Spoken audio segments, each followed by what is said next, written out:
আসসালামু আলাইকুম রহমতুল্লাহ। গুম কুম এবং সকল প্রকার নির্যাতনের বিচারের দাবিতে আজকের এই ঐতিহাসিক দিবসে 11 দলীয় ঐক্য কর্তৃক আয়োজিত বিশাল এই সমাবেশের সম্মানিত সভাপতি, মঞ্চে বসা জাতীয় সংসদের বিরোধী দলীয় চিফ হুইপ, জাতীয় নাগরিক পার্টির আহ্বায়ক সহ 11 দলের শীর্ষ নেতৃবৃন্দ, প্রিয় দেশবাসী ভাই এবং বোনেরা, সাংবাদিক বন্ধুগণ, অত্যন্ত দুঃখ ভারাক্রান্ত হৃদয় নিয়ে আজ আমরা আপনাদের সামনে দাঁড়িয়েছি। দীর্ঘ 17.5 বছরের ফ্যাসিবাদী শাসনের জাতাকলে পৃষ্ঠ এই জাতিকে আল্লাহ তাআলা আমাদের ছাত্র, শ্রমিক, যুব জনতার আন্দোলনের মধ্য দিয়ে মাত্র 2টি বছর আগে আমাদেরকে মুক্তি দিয়েছিলেন। সেই সময়ে যে দলটি আমাদের মতোই মজলুম ছিল, নির্যাতিত ছিল, আজকে তারা ক্ষমতায় আছে। তারা তখন প্রত্যেকটি হত্যাকাণ্ডের বিচার দাবি করেছিল। নির্বাচনের সময় তারা বলেছিলেন তারা নির্বাচিত হলে ফ্যাসিবাদের হাতে যতগুলা খুন হয়েছে, গুম হয়েছে, নির্যাতন হয়েছে, সবগুলোর বিচার তারা করবে। ক্ষমতায় বসার পর এখন তাদের সুর পাল্টে গেছে। বিচার তো তারা করছেই না, বরঞ্চ আপনারা শুনেছেন 4 মাসে 600 জনের অধিক মানুষ নির্মমভাবে বাংলার মাটিতে খুন হয়েছে। আরো দুঃখজনক, এই দলটি নিজেদের হাতে নিজেদের কর্মীদেরকেই খুন করেছে। যাদের নিজেদের কর্মীদের সম্পর্কে নিজেদেরই কোনো দায় এবং দরদ থাকে না, 20 কোটি মানুষের জন্য তাদের কি দায় এবং দরদ থাকবে? আমরা কোনো লক্ষণ দেখতে পাচ্ছি না। লজ্জার বিষয়, ফ্যাসিবাদ থেকে মুক্ত হওয়ার কথা বলে ঠিক ফ্যাসিবাদের রাজপথ ধরেই তারা এখন হাঁটা শুরু করেছেন। বাংলাদেশ ব্যাংকের গভর্নর, বিভিন্ন ব্যাংকে অযাচিত হস্তক্ষেপ, বিশ্ববিদ্যালয় কলেজগুলা দলীয় অনুগত লোকদেরকে দিয়ে দখল করা, জেলায় জেলায় প্রশাসক বসিয়ে দেওয়া, এমনকি খেলার মাঠটা পর্যন্ত তারা দলমুক্ত রাখতে পারলেন না। এইভাবে তারা আবার কার্যত একদলীয় ফ্যাসিবাদী শাসনের দিকেই আগাচ্ছেন।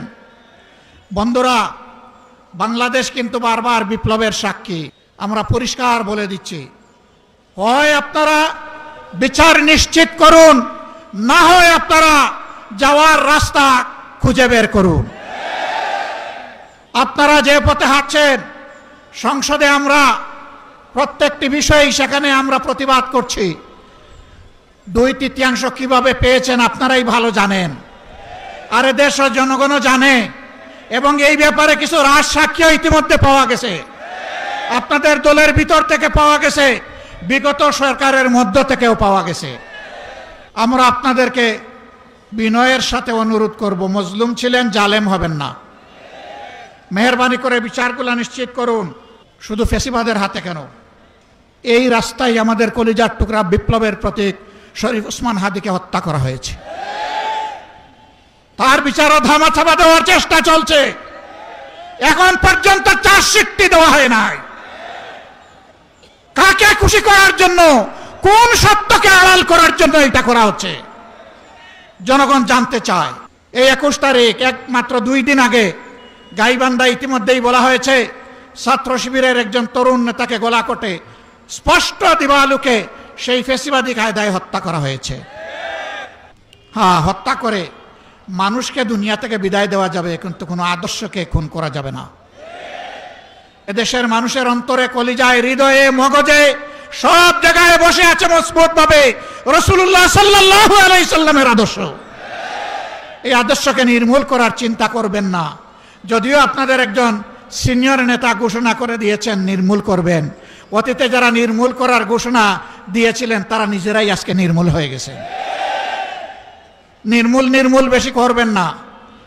এটা এক ধরনের ভাইরাস, এই ফ্যাসিবাদের ভাইরাস, চাঁদাবাজির ভাইরাস, দুর্নীতির ভাইরাস, দলীয় শাসনের ভাইরাস। এই সকল ভাইরাস মুক্ত করার জন্য আরেকটি বিপ্লব অনিবার্য হয়ে উঠেছে। সেই বিপ্লবের জন্য আপনারা কি প্রস্তুত? মানুষের জীবন, ইজ্জত এবং সম্পদ দেশের সীমানার জন্য আরেকবার কি জীবন দেওয়ার জন্য প্রস্তুত আছেন? বন্ধুরা, এই বয়সে আমি এবং আমরা পিছিয়ে থাকবো না, সম্মুখ সারিতে থাকবো, আড়ালে আবদালে নয়। তবুও বাংলাদেশের দিকে কাউকে লাল চোখ দিয়ে তাকাতে দেব না ইনশাআল্লাহ।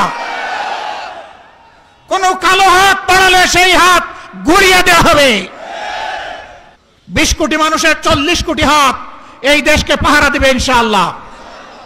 কারো বাবার সাধ্য নাই এ দেশের স্বাধীনতা এবং সার্বভৌমত্ব নিয়ে টানাটানি করার।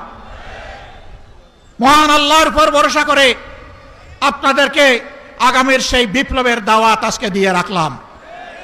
সংসদে যতদিন পর্যন্ত কথা বলার পরিবেশ থাকবে, জাতির স্বার্থে যতদিন পর্যন্ত থাকার দরকার হবে, তার বাইরে আমরা 1 সেকেন্ডও থাকবো না।